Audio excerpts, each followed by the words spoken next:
That sort of adds to this sense that there was a discouraging silence from the White House on this today and what the president is willing to do next. Is that the idea of discouraging silence a fair assessment? I think there was discouraging silence before the vote. Yeah. If you look at what happened in the last couple of days, the president made no real pitch for this. We were told today that Vice President Biden made at least one call, I think, to Olympia Snowe, maybe more than that.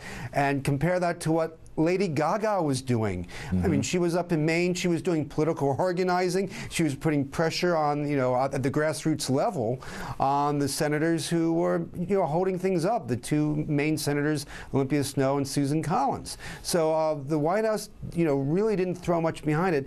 And there was discouraging silence, I think, after the vote failed, in which you didn't hear, Gibbs said all the right things about the Republicans blocking with a filibuster and being obstructionist and how much the president wants to repeal Don't Ask, Don't Tell and how committed he is to it.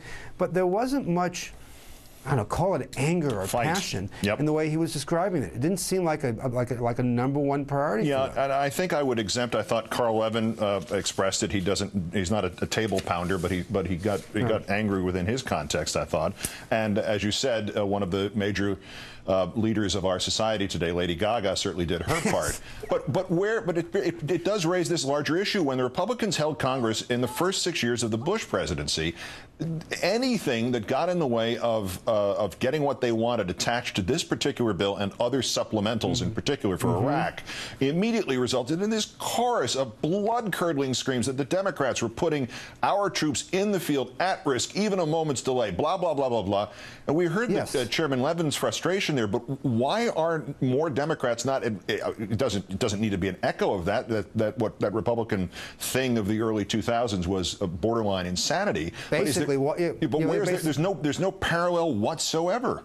They were basically saying, why do you hate the troops so much? Exactly. Why do the Republicans hate the troops? Yeah. And so that was the question, actually, that a few of us were asking amongst ourselves today at the press briefing. You didn't see, not the president, not the press secretary, come out and say they are holding, the money for the troops hostage because of their own social conservative agenda. Why do you hate the troops? Why, there was none of that. And it leads, I think, to frustration with the Democratic base, which doesn't like the Republican tactics, but it's like they look, at this over the course of years, and they say, okay, the Republicans, play rugby, and the Democrats are playing ping pong. It's not a fair fight.